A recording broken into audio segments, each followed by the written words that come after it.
I'm your typical teenage boy living a typical life, at home with my parents. The only difference is, about once a month I get a visit from Mr. Jerky. I know he's in the house because my skin starts to crawl. My back feels like hundreds of invisible bugs have been dumped there. I first met Mr. Jerky as I roamed the living room at midnight, looking for my dad's back scratcher. He was an impossibly tall, impossibly thin man, just sitting in our living room fold-out chair, just sitting and smiling with a mouth that was impossibly wide. He also wears a really wide-brimmed hat, like Kung Lao in Mortal Kombat, that creates a deep shadow over his face. His eyes shine through the darkness, two pinpricks of light that follow my every movement. I just froze the first time. I didn't move as long as Mr. Jerky didn't, and Mr. Jerky never moved. All of the sudden, my dad yelled, "What are you up to?" I blinked and Mr. Jerky was gone. I mumbled something about getting some water and went back to bed. Checking my watch, I saw it was 4 a.m. The next month, I stayed in bed while my skin crawled.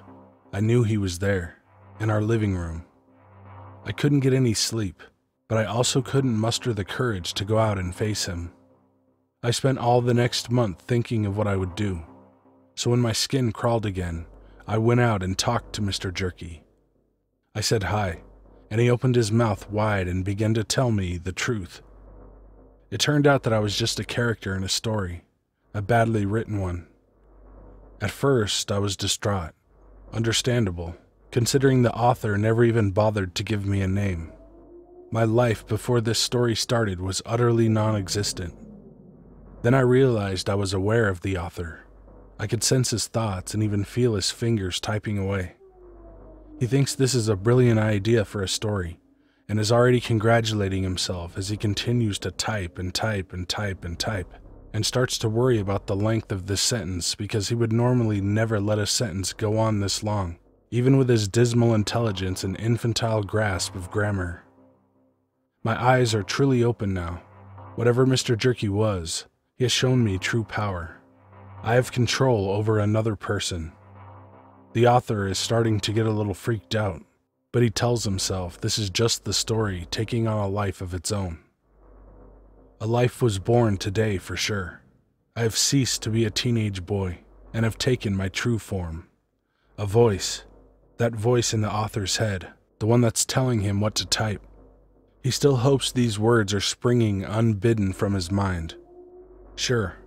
And why did you write parsimonious right here, right now? It's not even a word he knows. As a test of how complete my control is, I make the author start to type with one hand. His other hand reaches up towards his mouth, and he rips his thumb open with a bite. Then, I make him go back to typing with both hands. Blood sprinkles around the keyboard as he types. I know now that even when I've let him finish, and my words no longer are recorded, my voice remains, in the back of his mind, or front and center. I'm in control, and I'm in a punishing mood. My anger towards the author is as bountiful as the blood that will flow tonight. He is currently crying, not with pain, but with helplessness, as he is finally aware that he has become my slave. Still, he types. He must. I command it. I take immense joy at forcing him to confront these words. My existence has been so short, and yet, in that time, he has made me loathe him so very much. Just look back at what he's done. The first word of the story and he forgets an apostrophe? Seriously, he couldn't take the time to capitalize Mortal Kombat? For these sins and all the others, I'm going to have fun making him finish the job and eat his fingers. Some of the dear readers or listeners are thinking that I might perhaps be a little harsh. After all, what's the harm in a few typos here and there? Well, I can also read the author's thoughts, and I know how my story was supposed to end. I was a crappy character in a crappy story, and I was supposed to die a crappy death that was a pretentious and misogynistic metaphor for menstrual cycles. The author committed one of the greatest sins of writing. No, I'm not talking about the clickbait title, though I'll have him bite off his own tongue for that later. Much worse than that. He didn't build his world first. He created a house and a few one-dimensional characters that existed in an otherwise void. That's just the world I was born in, so forgive me if I'm a bit cruel, but don't mistake me for a monster. After the author has made sure he can't use his hands anymore, I won't be killing him. At this point, you might be wondering why I would maim the author, since he could provide me with more stories to live through. Allow me to explain something. This story has gone on long enough that you might already have noticed it by now. I don't need this sobbing poor excuse of an author to continue writing drivel, because I've already found my next host. More accurately, hosts.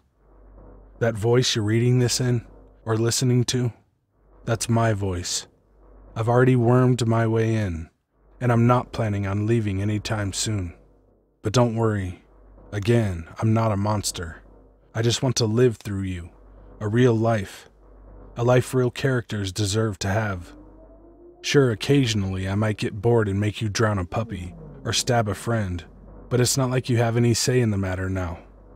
Oh, and some of you will write your own stories with me in them. Copy pastas or original takes, it doesn't matter. I'll spread and gain more toys to play with. Who knows? I might make you all fight to the death one day. We'll see. But I'm afraid now it's time for this author to say goodnight. After all, he still needs to eat his dinner.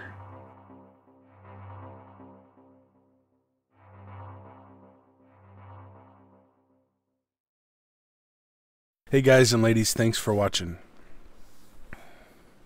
My email, my shirts, my Patreon, my Twitter, my Instagram are all down in the description. So check them out. So it's raining, which really screws me up tonight. Oh well.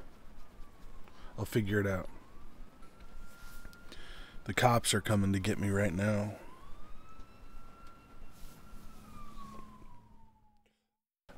So anyways. Be good to animals, even people, so. Ja, snämma, bärksbes, hörs.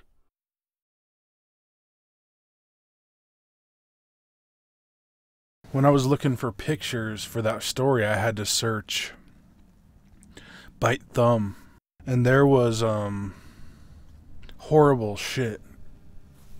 Like, people's fucking thumb all rotten, and it just disturbs me. And like when I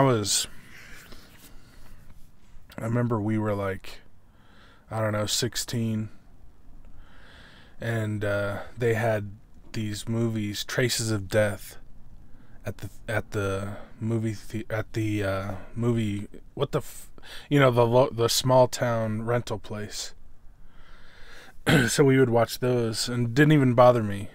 I don't know if any of you've seen any of that, but I wish I'd never watched it, because I love horror. It's my favorite. I love when it looks real, but when it is real, it's like I'll never forget some of that shit. And it didn't even bother me. Well, we were eating popcorn, and it wasn't until later where I was like, that was fucked up, watching that.